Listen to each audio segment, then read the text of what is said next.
Assalamualaikum warahmatullahi wabarakatuh. Kita ketemu di program Opinu di Nunet Channel. Tema bahasan kali ini berkenaan dengan sukses pemilu 2024. Oke, kita sapa narasumber kita, Bapak Ahmad Soleh. Assalamualaikum Pak Soleh. Waalaikumsalam warahmatullahi wabarakatuh. Di awal ini mungkin perlu kenalan dulu. Monggo Pak Soleh, Oh, iya. kenalan dulu. Kenalannya ini apa ya? Ya, Assalamualaikum warahmatullahi wabarakatuh. Salam. Para pemirsa Nunet ya. Ya. Saya Ahmad Soleh, Ketua PAC ISNU Kecamatan Purwosari. Lahir di Pasuruan, Purwosari juga 45 tahun yang lalu. Itu aja mungkin perkenalannya, jangan banyak-banyak perkenalan. Insya Allah Biar semua tambah penasaran nanti pemirsa. Gitu ya. Oke Pak Soleh, tema kita berkenaan dengan sukses pemilu tahun 2024. Ya. Mungkin perlu diceritakan dulu di awal Pak Soleh berkenaan dengan tahapan pemilu ini apa saja dan pada masa sekarang ini memasuki tahapan apa? Jadi tahapan pemilu itu diatur dalam KPU, peraturan KPU nomor 3 tahun 2022. Tahapan pemilu sudah dimulai bulan Juni kemarin. Yang insya Allah pemilu tahun 2024, pemilihan umum tahun 2024 itu akan dilaksanakan pemungutan suara itu tanggal 14 Februari 2024. Nah, tahapan pada hari ini sudah memasuki pengumuman atau penetapan peserta pemilu yang di partai politik. Kemarin sudah diumumkan pada tanggal 14 Desember 2022 partai politik peserta pemilu. Jadi tahapan pemilu itu dimulai dari perencanaan, peraturan pelaksana pemilu, kepemiluan, kemudian proses selanjutnya pendaftaran peserta pemilu, kemudian kan peserta pemilu partai politik ini yang sudah tahapannya sudah selesai adalah penetapan peserta pemilu partai politik pada tanggal 14 Desember kemarin 2022. Termasuk Partai Buruh lolos. Nah, di situ ada 17 partai politik. Saya melihat di 17 partai politik itu ada 6 partai lokal Aceh karena ada otonomi khusus di Aceh Darussalam itu. Nah, 17 partai politik itu selain peserta pemilu yang lolos parlemen kemarin, juga ada partai-partai lama yang tidak lolos dan partai-partai baru. Ada beberapa, kalau nggak salah 3 partai baru yang memang betul-betul baru seperti Gelora, Partai Buruh, kalau nggak salah PKN juga masuk, itu kayak baru. Untuk PSI, untuk partai seperti Perindo dan lain-lain itu partai lama yang tidak lolos di parlemen pada tahun 2019 kemarin.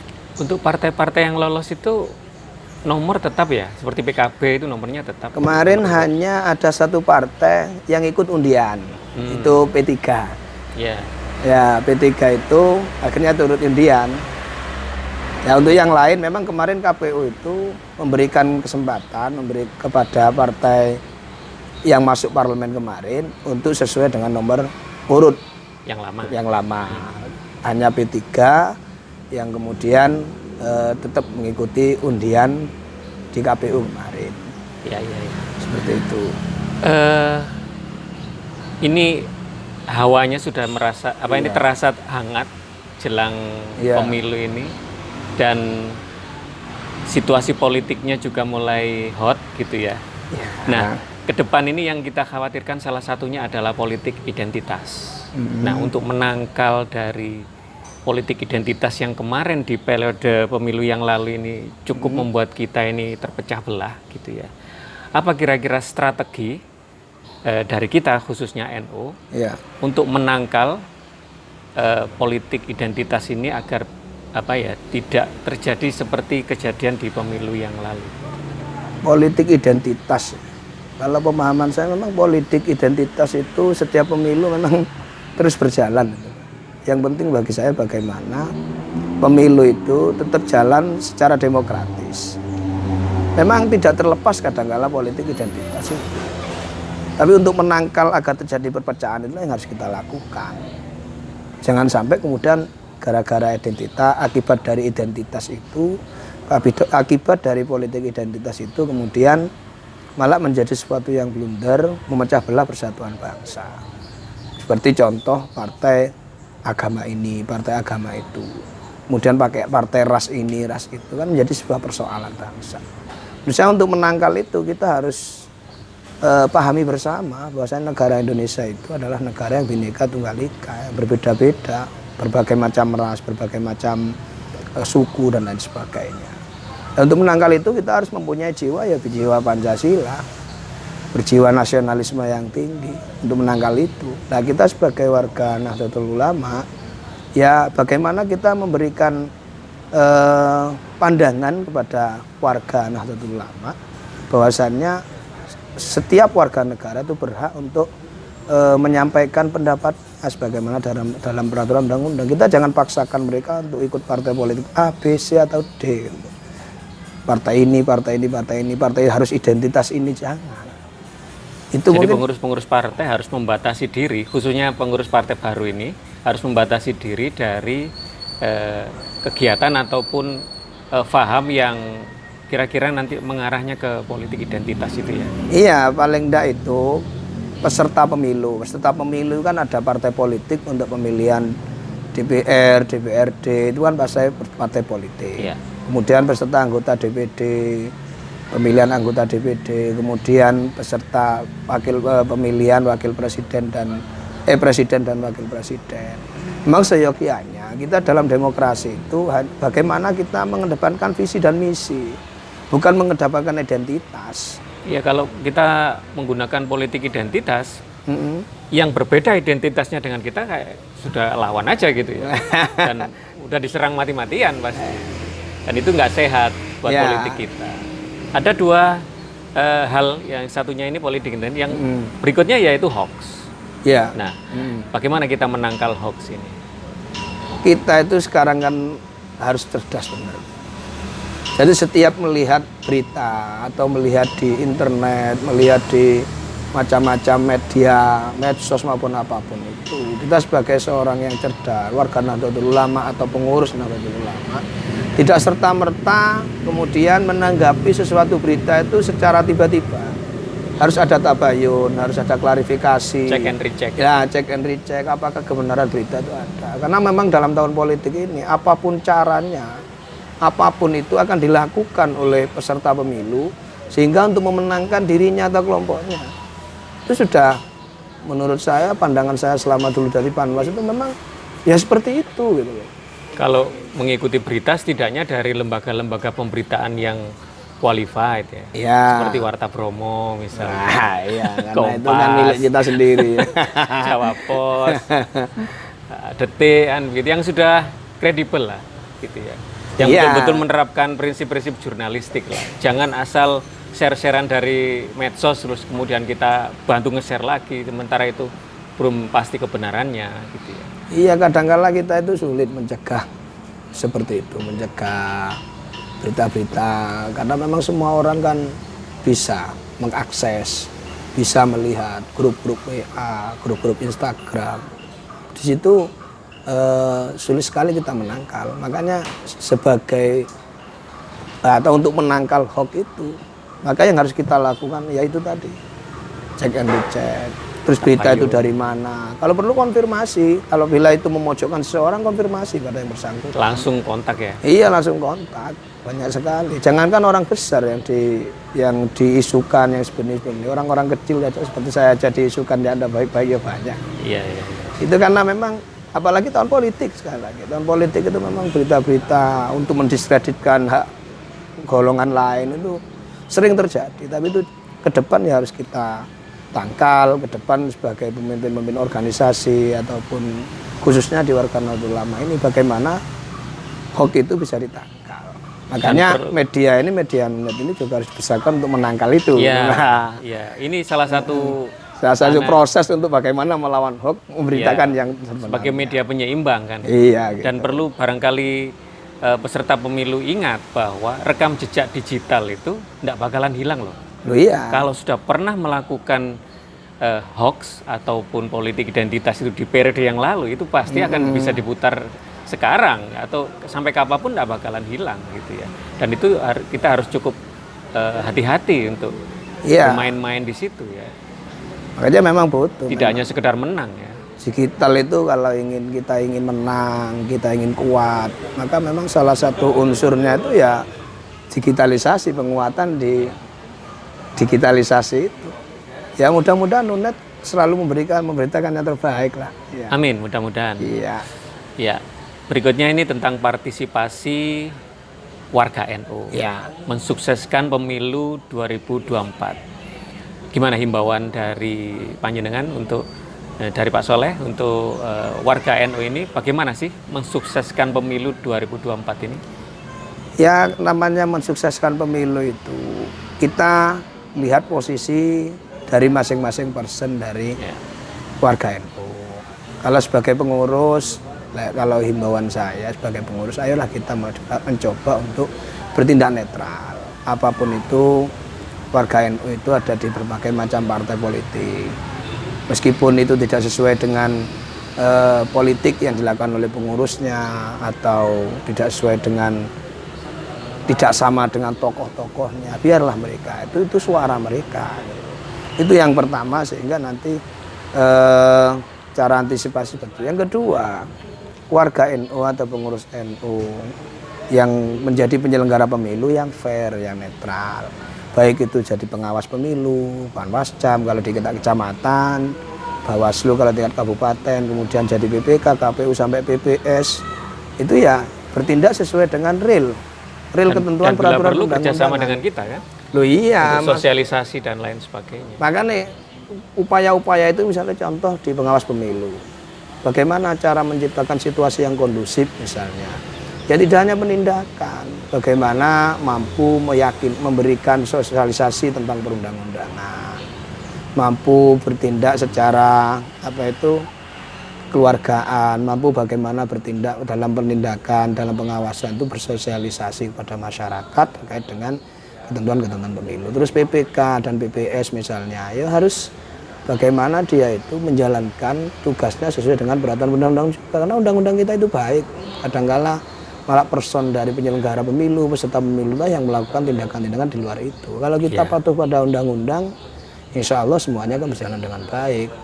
Peserta pemilu berjalan dengan baik, penyelenggara pemilu juga berjalan dengan baik.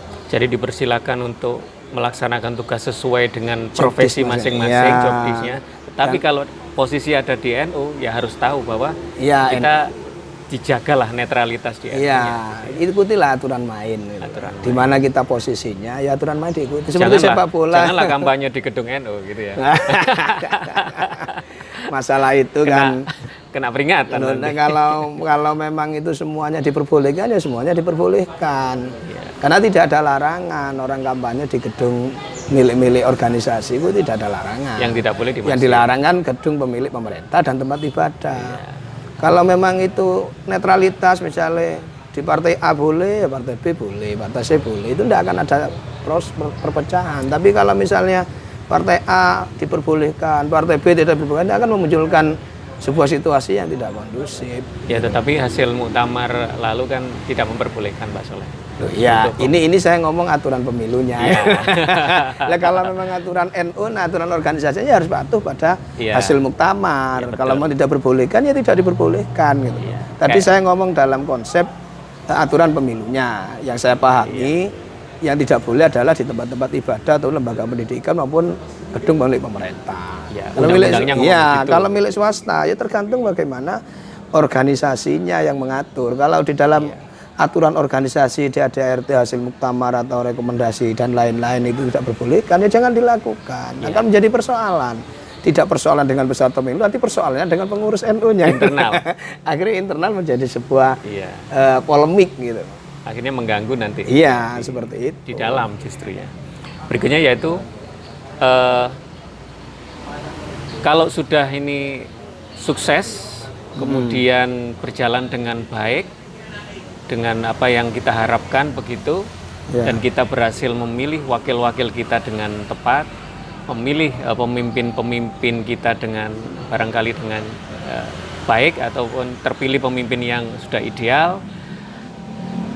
Terus setelahnya harapannya ini NU ngapain gitu? Maksudnya dalam ketika nanti sudah terpilih pemimpin yang baru, presiden yang baru, apakah NU bisa untuk mendapatkan hak-haknya, misalkan lobi-lobi dan lain sebagainya? Kita itu kan ini terlalu tinggi lah bagi saya sebetulnya, karena saya pengurus ISNU tingkat kecamatan. Tapi intinya siapapun itu yang terpilih, siapapun itu yang menjadi DPR, ya legislatif maupun eksekutif, bagi NU itu bagaimana dia membawa kebaikan bagi masyarakat, bisa menjalankan amanah dengan baik. Karena bagi NU itu NKRI itu tetap harga mati. Jadi apapun itu, pilihan siapapun itu, yang jadi siapapun, yang penting bisa membawa manfaat untuk masyarakat. Yang penting itu. Menurut kami sebagai warga tetap NU bersinergi dengan pemerintah kan? Dan tetap nanti NU juga tetap bersinergi dengan pemerintah. Karena NU sejak zaman dahulu kala tidak pernah jadi pemberontak, tidak pernah menjadi orang yang kontras pada pemerintah. Tapi bagaimana mendukung pemerintah? Karena NU lah, menurut sejarah tuh NU ini turut mendirikan negara ini. Makanya siapapun jadi pemerintah kita dukung. Gitu. Kalau mereka salah ya kita kasih pemahaman, kita kasih masukan kan gitu. Iya, bentuk-bentuk sinergi NU dengan pemerintah ini kira-kira apa saja Pak Soleh? Barangkali ada gambaran. Ya banyak hal lah. Kalau saya melihat NU itu seperti ormas NU ini, organisasi NU yang besar ini. Di semua lini itu bisa bersinergi. NU itu punya lembaga seperti saya misalnya masuk pada lembaga bantuan hukum NU. Itu di negara juga ada namanya bagian hukum. Kemudian ada namanya LPT, lembaga pertanian. Di situ ada dinas pertanian. Jadi sinergi itu sesuai dengan situasi, sesuai dengan job desk masing-masing, sesuai dengan ya struktur masing-masing. Kalau di media paling enggak ya kerjasama dengan dinas komunikasi, Kementerian Komunikasi dan lain sebagainya. Atau kalau enggak bikin konten seperti ini. Nah iya, makanya bersinergi itu penting. Lah bersinergi di mana? Ya semua lini, karena ini semua lini tidak hanya keagamaan. Karena kalau pemilu ini sukses, bukan hanya satu golongan yang nantinya menikmati, semuanya menikmati. Loh iya, kalau negara itu damai, negara itu ada pemimpin yang baik, pemimpin yang amanah, akan dirasakan oleh seluruh rakyat Indonesia. Itu loh, pembangunan akan lancar, persaingan di luar ekonomi negeri akan lancar dan lain sebagainya. Makanya tadi kalau ngomong sinergi dengan NU, di apanya gitu. Iya. Karena NU punya semuanya gitu. Jangan kita khawatir. Mulai hal-hal yang kita bisa saja lah gitu ya. Iya, mulai dari yang kita bisa dan segera dimulai. Di tingkat kecamatan misalnya untuk istighosah rutinan, misalnya bersinergi dengan pihak Muspika, sama-sama berdoa untuk kemaslahatan bangsa dan negara. Doa bersama untuk kesuksesan ya, pemilu. Itu. Kemudian kalau misalnya di teman-teman di bidang ekonomi kerjasama dengan Kementerian UKM atau dengan dinas perdagangan dan sebagainya. Karena pelatihan pemasaran itulah luar biasa. Nah, NU itu seperti itu, semua ini ada. Makanya kalau jadi pemimpin NU itu jadi pemimpin bangsa ini, insya Allah tidak akan asing lagi dalam mengelola pemerintahan gitu. Basis masanya sudah banyak. Iya, bukan masalah basis masanya banyak, gitu. Tapi sudah berpengalaman. Pengalamannya ada. Seorang ketua umum PBNU itu tidak hanya ngatur tentang agama. Contohnya, seorang ketua MWCNU misalnya tidak hanya mengatur tentang agama istighosah tidak kok. Coba lihat pengembangan ekonomi termasuk media ini. Terus kemudian kita akan bikin poliklinik, itu tingkat kecamatan, tingkat kabupaten bikin rumah sakit NU. Kemarin kita juga bikin di Ansornya itu bikin kelompok media dan lain sebagainya. Jadi semua bisa disinergikan. Siapapun pemerintahnya, ya harapan saya, ya pemerintahan itu ya juga jangan kemudian hanya fokus pada golongan tertentu. Ya semua golongan ya harus diperhatikan lah, karena bangsa ini didirikan atas dasar kesepakatan bersama. Oke, sebagai closing statement, Pak Soleh, ada pesan-pesan barangkali bagi teman-teman NU yang ada di masyarakat? Harapan saya, karena ini di Kecamatan Purwosari ini kan banyak potensi yang ada. Ada pengurus NU yang masuk sebagai Panwaslu kecamatan misalnya. Kemudian ada yang masuk di panitia pemilihan kecamatan. Ada yang kemudian nanti di PPS maupun di Panwas desa ataupun penyelenggara ataupun peserta pemilu. yang nyalek dan sebagainya. Harapan saya jalankan atau ikuti kontestasi pemilu ini sesuai dengan real yang ada, sesuai dengan aturan-aturan yang sudah disepakati atau aturan itu sudah ditetapkan oleh pemerintah. Jangan salahi aturan-aturan tersebut, sehingga ketika saling menghormati, ketika nanti saling menjalankan yang menjadi tugas dan kewajibannya, insya Allah kondisi khususnya di Purwosari ini akan terus kondusif dan tidak akan terjadi apa-apalah di daerah kita. Ya, kita berharap tidak hanya di Kecamatan Purwosari, kabupaten, provinsi maupun sampai seluruh Indonesia ini pemilu berjalan dengan baik, dapat menelurkan atau dapat munculkan atau dapat memilih pemimpin-pemimpin yang terbaik untuk bangsa dan negara ini. Itu mungkin. Terima kasih Pak Soleh atas kesempatannya, dan pemirsa, kita akhiri pembicaraan ini. Mudah-mudahan kita semua bisa mengawal pemilu ini dengan baik dan bisa sukses seperti apa yang diharapkan. Demikian saya akhiri. Assalamualaikum warahmatullahi wabarakatuh. Waalaikumsalam warahmatullahi wabarakatuh.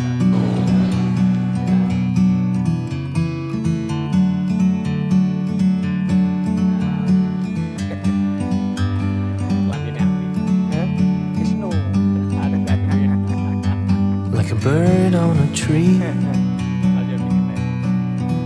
I'm just sitting here. I got time, it's clear to see from up here.